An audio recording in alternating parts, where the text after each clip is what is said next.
Okay, so you want to own real estate, not a stock ticker, not a mutual fund, an actual building with your name somewhere in the paperwork, tenants who pay you every month, a skyline you can point at and say, I own a piece of that. Here's the picture in your head. Here's the problem. By the end of this, you'll understand which type of real estate you're actually buying, and why most people who own property are really just renting the bank's money at a markup. This is not a building business. This is a leverage business wearing a property address. The bricks are the collateral. The rent is the marketing. The real machine is borrowed money, timed against cash flow, sitting on an asset the bank still mostly owns. The entire video is going to prove that one sentence. There isn't one real estate business. There are at least four. And they die for different reasons. 1. The developer buys land, builds, sells, or holds. Lives and dies on project margins, interest rates, and whether buyers show up before the loan does. 2. The landlord buys finished property, collects rent, lives and dies on vacancy, repairs, and whether the mortgage payment is smaller than the net rent. 3. The commercial owner offices, retail, warehouses, longer leases, bigger checks, and empty floors that still cost money every month. 4. The paper owner REITs, funds, fractional exposure. You get real estate economics without touching a toilet that broke at 2 a.m.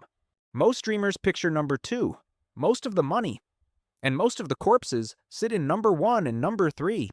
We're going to cut open the machine they all share, debt timed against cash. Nobody walks into real estate with the full sticker price in cash. That's the point. A single rental can mean tens or hundreds of thousands down. A development deal means land money before a single wall goes up, often millions, plus permits, plans, and months of carrying cost while the lot does nothing but sit there. Then the stack. Down payment, closing costs, inspections, insurance, property taxes from day one. For a developer, architecture, engineering, impact fees, utility hookups. For a landlord, reserves, because the roof does not care that you just closed. Home builders in recent U.S. surveys have posted average net margins around the high single digits, roughly 8 to 9% in a strong year.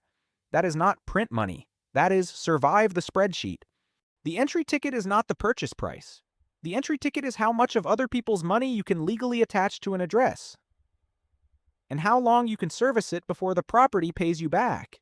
Here's the trap nobody puts on the listing photo. Vacancy. U.S. rental vacancy has hovered near the high single digits in recent quarters. Call it around 7%. When the tenant leaves, the rent stops. The mortgage does not. Neither do taxes, insurance, or the water heater that fails the week the unit goes empty. Interest rates. Real estate is a leveraged product. When rates rise, your payment rises or your buyer's budget shrinks. Same building, different math, overnight. Maintenance that is not optional. Roofs, HVAC, elevators, code upgrades. One surprise can erase months of cash flow. This is not drama. This is depreciation wearing a work order. Taxes. Property tax every year. Income tax on rent. Capital gains when you sell. The deal that looked rich on a napkin dies in a tax projection. Zoning and use. You don't own freedom. You own what the city will let you do with that dirt. A rule change can mint value or freeze a project mid-permit. Here's what nobody says out loud. The brochure sells lifestyle. The loan documents sell risk transfer onto you. Everyone thinks the product is the building. For the developer, the product looks like a finished tower or a row of homes. Target project margins are often talked about in the mid-teens. Before reality, delays, and rate spikes chew them down. The building is expensive to create and slow to turn into cash. For the landlord, the product looks like monthly rent. Subtract vacancy, management, repairs, insurance, taxes, and debt service. And the leftover passive income is often thin, sometimes negative on a cash basis, while the owner still smiles because the spreadsheet says equity. Let that sink in for a second. The thing in the photo, the glass, the lobby, the kitchen island, is frequently the low-margin face of the deal. It attracts capital and tenants. It is not always where the asymmetric upside lives. Do the math. If rent barely covers the note and a single vacancy month wipes the year, you do not own a cash printer. You own a job with a mailbox. Here's where it gets interesting. You thought you were buying real estate. You're actually buying control of a large asset with a small slice of your own cash, then using time, tenants, and refinance cycles to make the bank's money work like it was yours. That is the second business. Leverage. Put 20 to 30% down, control 100% of the asset. If the property rises 10%, your equity can jump far more than 10%. The reverse is also true. Leverage is a multiplier, not a personality trait. Amortization. Every principal payment is a forced savings account the tenant partially funds, if cash flow holds. Appreciation and forced value. Markets rise or you renovate, cut vacancy, raise rents. Income goes up, the appraisal often follows. Refinance. Value up, pull cash out, keep the asset. You didn't sell the building. You sold a new loan to yourself against the old dream. Pre-sales and deposits on the developer side. Buyers fund your construction timeline. Their deposits are your working capital until delivery risk shows up. The building is the stage set. The second business is other people's money, scheduled against occupancy, rates, and time. You don't get paid for owning bricks. You get paid for surviving the gap between debt service and reality.